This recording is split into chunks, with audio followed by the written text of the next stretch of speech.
എനിക്ക് എങ്ങനെയെങ്കിലും ഈ ഫാറ്റ് കളഞ്ഞേ സാധ്യമാവുള്ളൂ. ഞാൻ കഴിഞ്ഞ 1 വർഷമായിട്ട് അതിനുവേണ്ടി ട്രൈ ചെയ്യാണ് ഡോക്ടറെ. എക്സസൈസ് ചെയ്തും ഡയറ്റ് നോക്കിയും ഹോർമോണൽ ഇഷ്യൂസൊക്കെ പരിഹരിക്കാൻ നോക്കിയും നിങ്ങൾ ട്രൈ ചെയ്ത് നിങ്ങൾക്ക് ഒരു വിധത്തിലും പറ്റുന്നില്ല. ശരിക്കും ഈ ലിപ്പോസക്ഷൻ സർജറി ചെയ്യുന്നത് എന്താണ് ശരിക്കും ആ സർജറി? ഡോക്ടർ, വണ്ണം കുറയ്ക്കാൻ ലിപ്പോസക്ഷൻ തന്നെ ചെയ്യണമെന്നുണ്ടോ? വളരെ ചർച്ച ചെയ്യപ്പെടുന്നൊരു വിഷയമാണല്ലോ. ഈ വണ്ണം കുറയ്ക്കാൻ ലിപ്പോസെഷൻ തന്നെ ചെയ്യണം എന്നില്ല എന്നുള്ളത് തന്നെയാണ്. ലിപ്പോസെഷൻ ഒരു പ്രൊസീജിയറാണ്, ഒരു കൈൻഡ് ഓഫ് സർജറി എന്ന് വേണമെങ്കിൽ നമുക്ക് പറയാൻ പറ്റുന്ന തരത്തിലുള്ളൊരു പ്രൊസീജിയറാണ്. ഇന്ത്യക്കകത്തും പുറത്തും കേരളത്തിലൊക്കെ കുറേ സ്ഥലത്ത് ഇപ്പോൾ പ്രാക്ടീസ് ചെയ്തുകൊണ്ടിരിക്കുന്ന ഒരു പ്രൊസീജിയർ തന്നെയാണ്. അതിൻ്റേതായ റിസ്ക് ഫാക്ടേഴ്സ് ഉണ്ട്. പക്ഷേ ഈ പറഞ്ഞതുപോലെ വണ്ണം കുറയ്ക്കാനുള്ള ഒരേ ഒരു സൊല്യൂഷൻ ലിപ്പോസെഷൻ അല്ല. പൊതുവെ ഒരു മടിയുടെ കാരണം കൊണ്ടാണോ കൂടുതൽ ആൾക്കാർ ചൂസ് ചെയ്യുന്നത് ഈ വ്യായാമം ചെയ്യാനും അല്ലെങ്കിൽ ഡയറ്റ് ഫോളോ ചെയ്യാനുമായിട്ടുള്ള? അതിനാണ് സാധ്യത. കാരണം കഴിഞ്ഞ കുറച്ച് വർഷത്തെ പ്രാക്ടീസിൽ നിന്ന് ഞാൻ ഇന്നലെയും ഒരു ഡോക്ടറോട്, നമ്മുടെ പോലെ തന്നെ ഒരു ഹോസ്പിറ്റലിൽ റൺ ചെയ്യുന്ന ഒരു ഡോക്ടറോട് ഞാൻ സംസാരിച്ചപ്പോൾ ഞങ്ങൾ പറഞ്ഞത്, പേഷ്യൻ്റ് അല്ലെങ്കിൽ പേഷ്യൻ്റ് പോലെയാണ്, ഓപ്പോസിറ്റ് നിൽക്കുന്ന ആൾ സഹകരിച്ചാൽ ലോകത്ത് ഞങ്ങൾക്ക് ഏറ്റവും ഈസി ആയിട്ട് ചെയ്യാൻ പറ്റുന്നൊരു കാര്യം ഒരാളുടെ വെയിറ്റ് കുറയ്ക്കുക എന്നുള്ളതാണ്. സഹകരണം വേണം, ഏറ്റവും പ്രധാനപ്പെട്ടതാണ്. അവരുടെ എഫേർട്ട് വേണം, അവരുടെ ഡെഡിക്കേഷൻ വേണം, അവരുടെ ടൈം അതിനാവശ്യമാണ്. അപ്പോൾ അങ്ങനെ ഉണ്ടെങ്കിൽ ഈ പറഞ്ഞ പ്രൊസീജിയറിലേക്ക് പോവാതെ ഹെൽത്തി ആയിട്ട് തന്നെ ഒരാളുടെ വെയിറ്റ് കുറയ്ക്കാൻ പറ്റും. ചിലപ്പം ഭക്ഷണം കഴിക്കുന്നതുകൊണ്ട് മാത്രമാവണമെന്നില്ല ഒരാളുടെ വെയിറ്റ് കുറയുന്നത്. സ്ട്രെസ്സ് കാരണമാവാൻ സാധ്യതയുണ്ട്, ഹോർമോണൽ ഇഷ്യൂസ് കാരണമാവാൻ സാധ്യതയുണ്ട്, മറ്റ് പല കണ്ടീഷൻസ് അവരുടെ ശരീരത്തിലുണ്ടെങ്കിൽ അതിൻ്റെ ഒരു സൈഡ് എഫക്ട്സ് ആയിട്ട് വെയിറ്റ് ഗെയിൻ ചെയ്യാൻ സാധ്യതയുണ്ട്. അങ്ങനെ പല റീസൺ കൊണ്ട് നമുക്ക് വെയിറ്റ് ഗെയിൻ ചെയ്യാൻ സാധ്യതയുണ്ട്. അവിടെയും പ്രശ്നം ലിപ്പോസെഷൻ ചെയ്യുമ്പോഴും ഈ റീസൺസ് പരിഹരിച്ചിട്ടില്ല എന്നുള്ളതാണല്ലോ. ഇപ്പം നിങ്ങളുടെ ഫാറ്റ് അവിടെ നിന്ന് എടുത്ത് റിമൂവ് ചെയ്ത് കളയുമ്പോഴും നിങ്ങൾക്കൊരു റീസണുണ്ട്. ഇപ്പോൾ നിങ്ങൾ ഓവറായിട്ട് ഭക്ഷണം കഴിക്കുന്നത് കൊണ്ടാണ് നിങ്ങൾക്ക് വണ്ണം വെക്കുന്നത് എന്നുണ്ടെങ്കിൽ, ഫാറ്റ് എടുത്ത് കളഞ്ഞാലും ഭക്ഷണം നിങ്ങൾ കഴിച്ചുകൊണ്ടിരുന്നാൽ അതിനും ഗുണമില്ല, വീണ്ടും വരും. ലിപ്പോസെഷൻ ചെയ്ത് വീണ്ടും അതുപോലെ തന്നെ വണ്ണം വെക്കുന്നവരാണ് കൂടുതൽ ആളുകളും. അത് ലിപ്പോസെഷൻ പ്രൊസീജിയറിൻ്റെ എന്തെങ്കിലും പ്രശ്നം കൊണ്ടല്ല, മറിച്ച് അതിന് ശേഷമുള്ള ലൈഫ് സ്റ്റൈൽ മോഡിഫിക്കേഷൻ ചെയ്യാൻ സാധ്യമല്ലെങ്കിൽ ഈ ഒരു പ്രൊസീജിയറിന് പോകാതിരിക്കുന്നതാണ് നല്ലത്. ഇപ്പം നമ്മളുടെ അടുത്ത് വന്നിട്ട് 2 മാസം താമസിച്ച് 30 കിലോ ഒക്കെ കുറയ്ക്കുന്ന ആൾക്കാരുണ്ട്. പക്ഷേ അവരോട് നമ്മൾ ഇത് തന്നെയാണ് പറയുന്നത്. തിരിച്ച് പിന്നെ 30 കിലോ കൂട്ടുമ്പോൾ തിരിച്ചു പോയി നിങ്ങൾ പഴയ പോലെ തന്നെ നിങ്ങൾ ഇത് ചെയ്യാൻ തീരുമാനിച്ചാൽ നിങ്ങൾക്ക് അത് വലിയ ബുദ്ധിമുട്ടാവും. ലിപ്പോസെഷൻ ആരൊക്കെ ചെയ്യണം, അല്ലെങ്കിൽ ലിപ്പോസെഷൻ ചെയ്യുമ്പോൾ ശ്രദ്ധിക്കേണ്ട കാര്യങ്ങൾ എന്താണ്? ഞാനിപ്പോൾ ഇതുണ്ടായി കഴിഞ്ഞു, ഇത് ഏറ്റവും കൂടുതൽ ലിപ്പോസെഷൻ ചെയ്യുന്ന ഒരു ഡോക്ടറോട് ഞാൻ സംസാരിച്ചതാണ്. അദ്ദേഹത്തിനോട് പറഞ്ഞത് BMI എപ്പോഴും ഓവറായിട്ട് BMI ഉള്ളവരെ നമ്മൾ ചെയ്യാൻ റിസ്ക് എടുക്കാറില്ല, അല്ലെങ്കിൽ അത് റിസ്ക്കാണ് അവരെ ചെയ്യുന്നത്. അതായത് BMI എന്ന് ഉദ്ദേശിക്കുന്നത് ബോഡി മാസ് ഇൻഡെക്സ്, അതായത് നമ്മുടെ ഹൈറ്റിനനുസരിച്ചുള്ള വെയിറ്റ്. യെസ്. അപ്പോൾ ഓവറായിട്ടുള്ള BMI ഉള്ളവരെ ലിപ്പോസെഷൻ ചെയ്യാൻ അവർ എൻകറേജ് ചെയ്യുന്നില്ല. ക്രോണിക്കായിട്ട് സ്മോക്കിംഗ് ചെയ്യുന്നവരെ, ഒരു ക്രോണിക് സ്മോക്കിംഗ് ഉള്ള ആൾക്ക് ലിപ്പോസെഷൻ ചെയ്യുന്നത് ഭയങ്കര റിസ്ക്കാണ്. ക്രോണിക്കായിട്ട് എന്തെങ്കിലും ഡിസീസ് ഉള്ളവർ, ഇപ്പം നമ്മൾ പറഞ്ഞ ഡയബറ്റിക് പോലെ അല്ലെങ്കിൽ ബ്ലഡ് പ്രഷർ പോലെയുള്ള ക്രോണിക്കായിട്ട് കുറേ വർഷങ്ങളായിട്ട് എന്തെങ്കിലും മെഡിക്കേഷൻ എടുക്കുന്നവരാണെങ്കിൽ അവർക്കാർക്കും ഇത് അത്ര സജസ്റ്റബിൾ അല്ല. അവരെല്ലാം റിസ്ക് ഫാക്ടേഴ്സിൽ വരുന്നവരാണ്. ഇങ്ങനെയുള്ളവർ ചെയ്യുന്നില്ലെന്ന് വെച്ചാൽ ചെയ്യുന്നുണ്ട്, പക്ഷേ they are not in the safe side. അപ്പോൾ റിസ്ക് ഫാക്ടേഴ്സാണ്. ഇപ്പോൾ ലിപ്പോസെഷൻ ചെയ്യുന്നതിന് റിസ്ക് ഫാക്ടേഴ്സായിട്ട് വരുന്ന കാര്യങ്ങളാണ് ഇതൊക്കെ.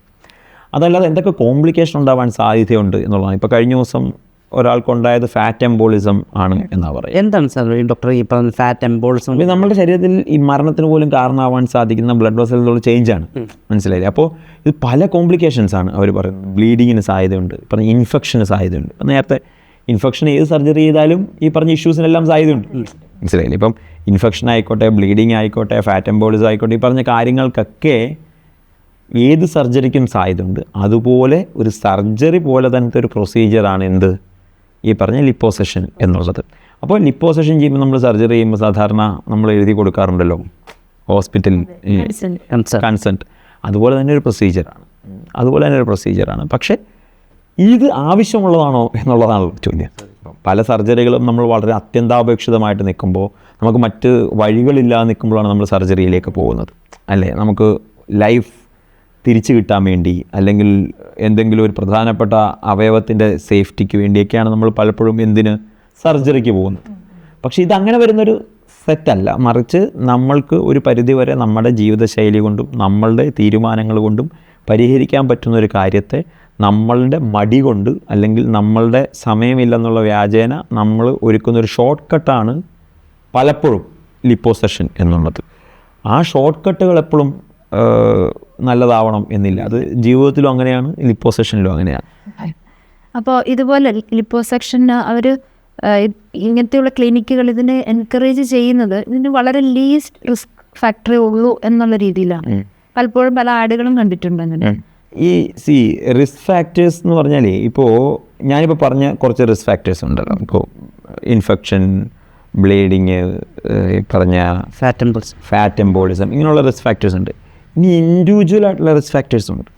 ഇത് കോമൺ ആയിട്ടുള്ളതാണ്. ഇപ്പം ഞാൻ പോയി ചെയ്യുമ്പം ആസ് എ പേഴ്സൺ എനിക്ക് വരാൻ സാധ്യതയുള്ള കുറച്ച് റിസ്ക് ഫാക്ടേഴ്സ് ഉണ്ട്, മനസ്സിലായില്ല. അത് നമ്മളുടെ ഇൻഡിവിജ്വൽ, നമ്മളുടെ ബോഡിയെ ഡിപ്പെൻഡ് ചെയ്തിരിക്കും. ഇപ്പം നിങ്ങൾ ഡയബറ്റിക് ഉള്ള ആളാണെങ്കിൽ should be careful. Risk factors ഇല്ല എന്ന് പറയാൻ സാധ്യമേ അല്ല. അതെല്ലാ സർജറികളും എല്ലാ സർജറികളുള്ള risk factors ലിപ്പോസഷനുണ്ട്.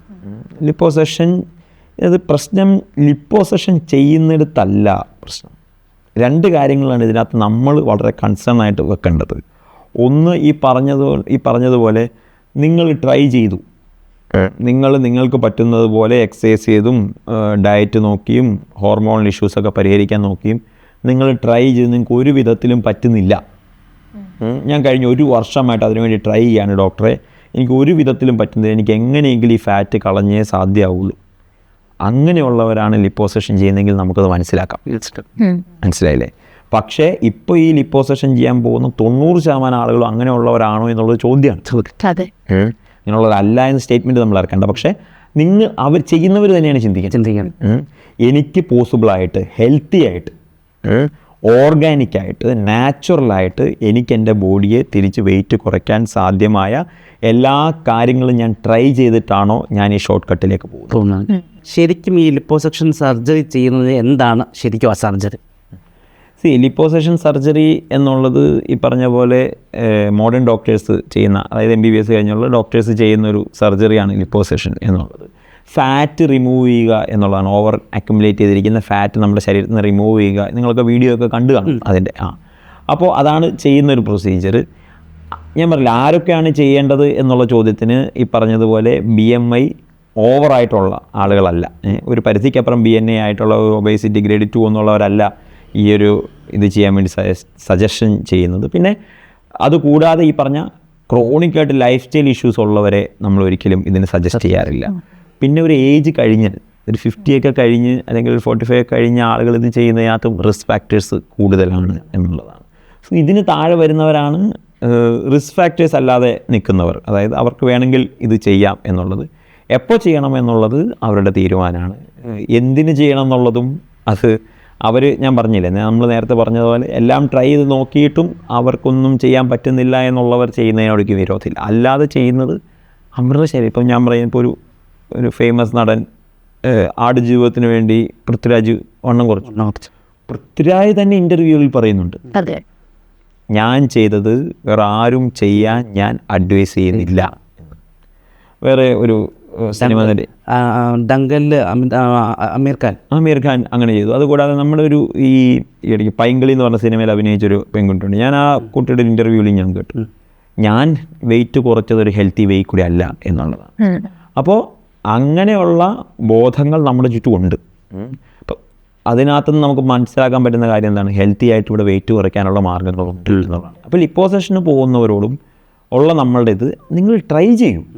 U try without any side effects, without any complications, without any problems. നിങ്ങൾക്ക് ട്രൈ ചെയ്യാനുള്ള ഓപ്ഷൻസ് ഉണ്ട്. നിങ്ങൾ ട്രൈ ചെയ്യും. നടന്നില്ലേ, you go with another thing. Second thing, very important thing, നിങ്ങളൊരു സർവേ എടുക്ക്, ലിപ്പോസഷൻ ചെയ്ത് കഴിഞ്ഞവർ ഇപ്പോഴത്തെ അവസ്ഥ എന്താണെന്ന്.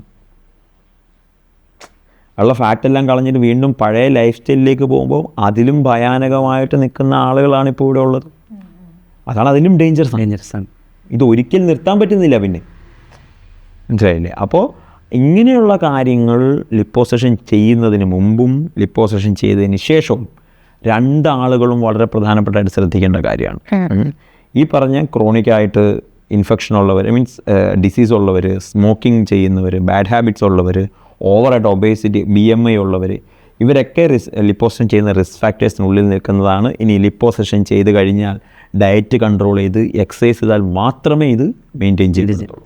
അതല്ലാതെ ഒരു ലിപ്പോസക്ഷൻ ചെയ്യുന്ന ഡോക്ടേഴ്സും എനിക്ക് തോന്നുന്നില്ല നിങ്ങൾ ഈ പ്രൊസീജിയർ കഴിഞ്ഞ് നിങ്ങൾക്ക് തോന്നിവാസം പോലെ ജീവിച്ചോളൂ എന്ന് പറയുന്നത് എനിക്ക് തോന്നുന്നില്ല. പക്ഷേ വീണ്ടും നമ്മൾ ഈ ഷോർട്ട് കട്ട് എടുത്തത് കൊണ്ട് വീണ്ടും പഴയ നമ്മളുടെ ബോഡി ഷേപ്പിലേക്ക് പോകാനുള്ള സാധ്യതകളും വളരെ കൂടുതലാണ്. അപ്പോൾ ഡോക്ടർ ഈ BMI ബോഡി മാസ് ഇൻഡെക്സ് എത്ര കൂടുതലുള്ള ആളുകൾക്കാണ് പേഴ്സണലി? BMI 18 to 25 ആണ് നോർമലായിട്ടുള്ള BMIയുടെ ഇത് വരുന്നത്. BMI കാൽക്കുലേറ്റർ എന്ന് പറഞ്ഞാൽ ഗൂഗിളിലൊക്കെ നിങ്ങൾക്ക് നോക്കി നിങ്ങളുടെ ഹൈറ്റും വെയ്റ്റും നിങ്ങളുടെ പ്രായവും കൂടെ അടിച്ച് നോക്കിയാൽ നിങ്ങൾക്ക് നിങ്ങളുടെ BMI അറിയാൻ സാധ്യമാണ്. അപ്പോൾ അത് 18-25 എന്നുള്ളതാണ് നോർമൽ. 25 to 30 എന്നുള്ളത് ഗ്രേഡ്, അതായത് ഓവർ വെയ്റ്റ് ആണ്. 30 to 35 എന്നുള്ളത് ഗ്രേഡ് 1 ഒബേസിറ്റി ആണ്. 35 മേളിലുള്ളത് ഗ്രേഡ് 2 അല്ലെങ്കിൽ ഒരു സിവിയർ ഒബേസ് എന്നാണ് പറയുക. ഒരു 30ക്ക് താഴെയെങ്കിലും നിൽക്കുന്നവർ ഇത് ചെയ്യുന്നതാണ് നല്ലത്. അതായത് ഓവർ വെയ്റ്റ് ഉള്ളവർക്ക് ഇത് ചെയ്യണമെങ്കിൽ അങ്ങനെയുള്ളവർ ചെയ്യുന്നതാണ് നല്ലത്. 35 മേളിലുള്ളവരൊക്കെ ചെയ്യുന്നത് ഹെവി റിസ്ക് ആണ്. അപ്പോൾ ഈ ഗ്രേഡ് 2 ഒബേസിറ്റി ഉള്ളവർ ഇത് ചെയ്യരുത് എന്ന് പറയുന്നത് അവർക്കായിരിക്കും ആവശ്യമുള്ളത്. പക്ഷെ അവർക്ക് റിസ്ക് ഫാക്ടേഴ്സ് കൂടുതലായിരിക്കും. ഈ പറഞ്ഞ ഇൻഫെക്ഷൻ ഉണ്ടാവാനുള്ള, ഫാറ്റ് എംബോളിസം ഉണ്ടാവാനുള്ള, അവരുടെ ശരീരം പെട്ടെന്ന് ഇതിനോട് റിയാക്ട് ചെയ്ത് അവർക്കൊരു കോംപ്ലിക്കേഷൻ ഉണ്ടാവാനുള്ള സാധ്യത വളരെ കൂടുതലായിരിക്കും. കാരണം അവരുടെ മറ്റ് ഓർഗൻസും അത്ര ഹെൽത്തി ആവാൻ സാധ്യതയില്ല. അപ്പോൾ അതുകൊണ്ടാണ് അവരുടെ ഭക്ഷണം കൺട്രോൾ ചെയ്ത് അവരൊന്ന് വെയിറ്റ് കുറച്ചാൽ മേ ബി അവർക്ക് ഈ പ്രൊസീജിയറിലേക്ക് പോകാം എന്ന് പറയുന്നത്. അത് ഈ വണ്ണം ഓവറായിട്ടോ BMI ഉള്ളവർക്ക് റിസ്ക് ഫാക്ടേഴ്സ് വളരെ കൂടുതലാണ്. കോംപ്ലിക്കേഷൻ ഉണ്ടാവും, ലൈഫ് ത്രെട്ടനിങ്ങിലേക്ക് പോകാനുള്ള കോംപ്ലിക്കേഷൻ ഉണ്ടാവാനുള്ള സാധ്യതയും വളരെ കൂടുതൽ.